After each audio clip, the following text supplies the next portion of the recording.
Hi guys, स्वागत है फिर से एक और नए वीडियो में। और इस वीडियो में हम लोग को आगे की चीज़ें डिस्कस करेंगे जो कि थर्मोडायनेमिक्स से रिलेटेड है। इसके पहले वाले वीडियोज़ में हम लोगों ने बहुत सारी चीज़ें डिस्कस की हैं, like internal energy, heat capacity, equipartition theorem and calorimetry principle पे बेस्ड जो हम लोगों ने प्रॉब्लम्स सॉल्व की हैं, राइट। सो बिना देरी हो हम लोग कंटिन्यू करते हैं थर्मोडायनेमिक्स में। नेक्स्ट चैप्टर जो होने वाला है वो है आपका लॉज ऑफ थर्मोडायनेमिक्स। अगर मैं नंबर ऑफ थर्मोडायनेमिक्स के लॉज की बात करूं तो वो आपके हैं टोटल 4, जिसमें कुछ नाम कुछ इस तरीके से दिए गए हैं। पहला है आपका zeroth law of thermodynamics, next आपका first law of thermodynamics, next second law of thermodynamics and last one third law of thermodynamics. अभी आपके प्रीवियस क्लासेस में ये सारी चीज़ें डिस्कस किए थे, तो अगर मैं थोड़ा सा रिलेट करना चाहूँगा आपके नॉलेज के हिसाब से, तो जो जीरोथ लॉ ऑफ थर्मोडायनेमिक्स था वो रिलेटेड था हमारा टेम्परेचर पे। फर्स्ट लॉ जो थर्मोडायनेमिक्स रिलेटेड जो था वो है हमारा इंटरनल एनर्जी के बेस पे। नेक्स्ट जो हमारा लॉज है सेकेंड लॉ ऑफ थर्मोडायनेमिक्स वो था हमारा चेंज इन एनर्जी पे बेस। और लास्ट जो हमारा थर्ड लॉ ऑफ थर्मोडायनेमिक्स है वो बताता था एब्सोल्यूट वैल्यू ऑफ एनर्जी के ऊपर।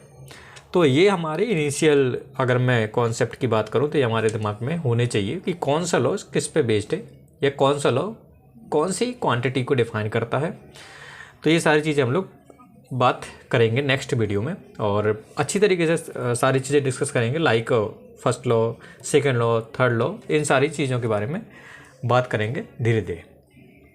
अभी के लिए इतना रखते हैं कि भाई जीरोथ लॉ हमारा टेम्परेचर से रिलेटेड है, फर्स्ट लॉ हमारा इंटरनल एनर्जी से रिलेटेड है, सेकंड लॉ हमारा चेंज इन इंटरनल एनर्जी से रिलेटेड है, और थर्ड लॉ हमारा एब्सोल्यूट वैल्यू ऑफ एनर्जी पर रिलेटेड है। ठीक है, तो जीरोथ लॉ सबसे पहले ज़रूरी है रखना, क्योंकि टेम्परेचर अगर नहीं पता होगा तो आप लोग सिस्टम के इंटरनल एनर्जी के बारे में बात नहीं कर सकते, चेंज इन एनर्जी के बारे में बात नहीं कर सकते, और एब्सोल्यूट वैल्यू ऑफ एनर्जी के बारे में भी बात नहीं कर सकते। तो इसलिए सबसे पहले हमारा कह सकते हो कि रिस्पॉन्सिबिलिटी बनती है जीरोथ लॉ ऑफ थर्मोडायनेमिक्स में पढ़ने की।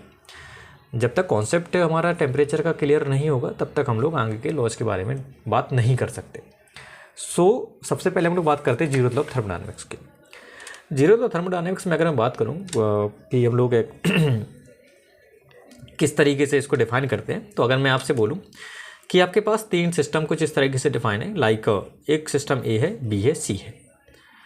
तो जीरोथ लॉ ऑफ थर्मोडायनेमिक्स बोलता है, क्या कहता है कि अगर आपके पास 3 सिस्टम है ए, बी, सी, जिसमें से कुछ इस तरीके से कंडीशन है कि ए और बी आपस में थर्मल इक्विलिब्रियम में है, बी और सी सिस्टम जो है वो आपस में थर्मल इक्विलिब्रियम में। तो according to zeroth law of thermodynamics बोलता है कि भाई ए और बी अगर सिस्टम जो है थर्मल इक्विलिब्रियम में, और बी और सी अगर थर्मल इक्विलिब्रियम में, तो डेफिनेटली ए और सी भी आपके थर्मल इक्विलिब्रियम में सिस्टम होंगे। तो ये इसका स्टेटमेंट है जीरोथ लॉ ऑफ थर्मोडायनेमिक्स का। तो वही यहाँ पे स्टेटमेंट मैंने डिफाइन किया है कि if 2 systems are in thermal equilibrium with third system then they will also be in thermal equilibrium mutually. ठीक है, इन शॉर्ट आप समझ सकते हो कि ए अगर बी के साथ थर्मल इक्विलिब्रियम में है, बी अगर सी के साथ थर्मल इक्विलिब्रियम में, तो आप लोग बोल सकते हो कि ए और सी भी आपके थर्मल इक्विलिब्रियम में होंगे। ओके, सो इस लॉज का जो डिपेंडेंसी था वो टेम्परेचर पे था, या टेम्परेचर पे फोकस करता था ये लॉ। तो वही चीज़ मैंने यहाँ पे लिखी है कि temperature of the system is a parameter which tells whether the system in thermal equilibrium और नॉट विद अदर सिस्टम।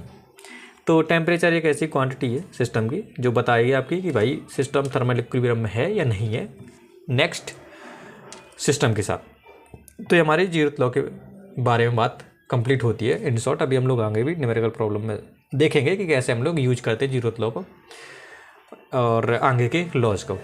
सो इसी वीडियो में हम लोग कंप्लीट करते हैं एक और first law of thermodynamics.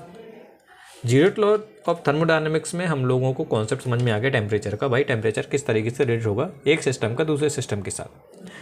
First law of thermodynamics में बताता था इंटरनल एनर्जी के बारे में सिस्टम की। तो इसमें वही लिखा है कि अगर, मतलब पहले तो मैं आपको पढ़ देता हूँ इस सेंटेंस को, देन उसके बाद हम लोग बात करते हैं। If an infinitesimal amount of heat D Q is given to the system then some part of this is used to the work dW and remaining amount is used to change in the internal energy du of the system।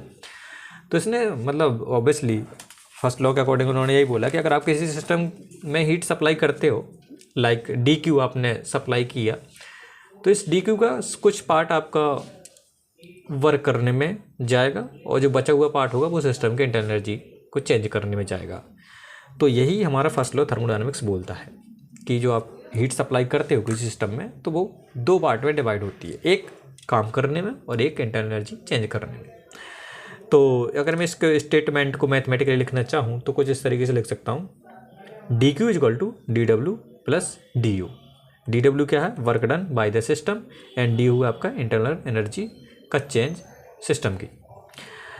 Okay, so अगर मैं यहाँ पर बोलूँ आपसे कि यहाँ पे D W और डी यू का कैसा साइन है, तो हम लोगों ने साइन कन्वेंशन में देखा था वर्क के कि एक था इंजीनियरिंग साइन कन्वेंशन और एक था आपका साइंटिफिक साइन कन्वेंशन।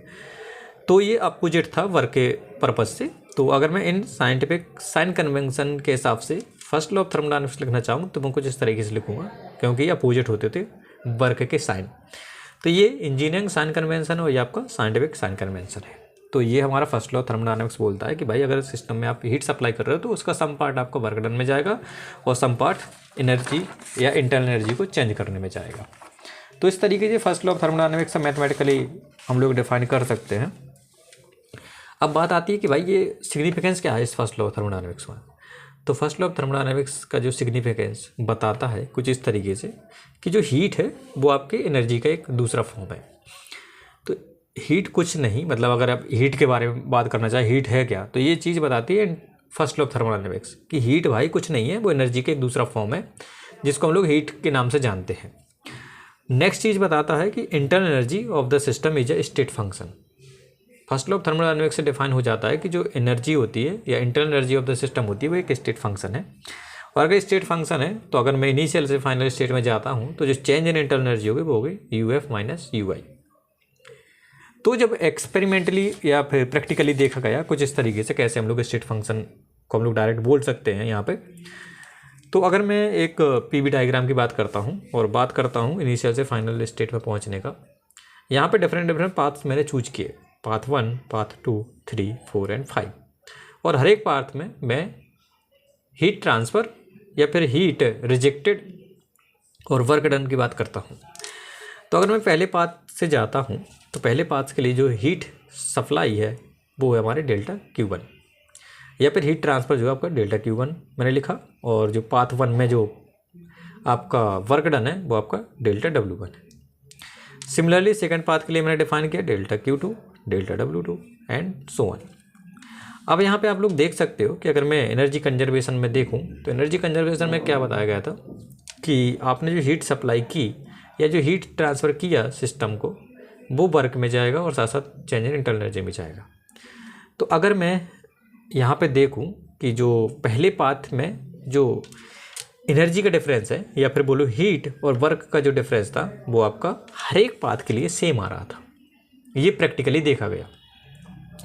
जो डेल्टा यू की वैल्यू है वो हर एक पाथ के लिए सेम आ रही थी। तो यहाँ से भी बोला गया था कि भाई जो डेल्टा यू है वो आपका एक पाथ फंक्शन स्टेट फंक्शन है, पाथ फंक्शन नहीं है।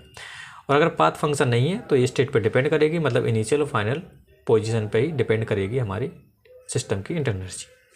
और अगर मैं इसको थोड़ा सा रीअरेंज करूँ तो यहाँ से स्टेटमेंट निकल के आ जाता है हमारा फर्स्ट लॉ ऑफ थर्मोडायनेमिक्स का।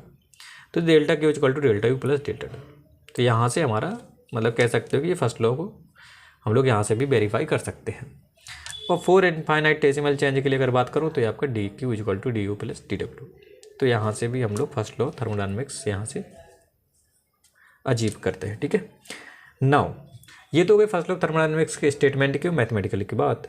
अब हम लोग थोड़ा देख लेते हैं, एप्लीकेशन भी देख लेते हैं। और आई थिंक टाइम हो गया तो एप्लीकेशन हम लोग देखेंगे सेकेंड वीडियो में, जहाँ पर हम लोग फर्स्ट लॉ ऑफ थर्मोडायनेमिक्स की यूज करके हम लोग डिफरेंट स्टेट इक्वेशन के बारे में बात करेंगे। और स्टेट इक्वेशन अगर हम लोग फाइंड आउट कर लेते हैं डिफरेंट प्रोसेस के लिए तो हमारे लिए आगे की चीज़ें आसान हो जाएंगी। तो अभी के लिए इतना रखते हैं और 2 मिनट में हम लोग देखते हैं कि हम लोगों ने सीखा कि आज के लेक्चर में बात किए थे जीरोथ लॉ के, फर्स्ट लॉ थर्मोडायनेमिक्स की। जीरोथ लॉ हमारा किसके बारे में बताता है, टेम्परेचर के बारे में, इंटरनल एनर्जी के बारे में डिस्कस करेगा first law thermodynamics. Mathematical expression क्या था, D Q equal to D U plus D W. अच्छा, डी क्यू क्या था, हीट ट्रांसफर, डी डब्ल्यू क्या है, work done by the system, D U क्या है, चेंज इन इंटरनल एनर्जी। तो ये हमारा फर्स्ट लॉ और जीरोथ लॉ मैथमेटिकली और अगर मैं बात करूँ थ्रोली हम लोगों ने सीख लिया है। अब आगे देखते हैं कि हम लोग फर्स्ट लॉ का यूज कैसे करते हैं आगे की वीडियोज़ में। तो अभी के लिए इतना ही, and take care and all the best.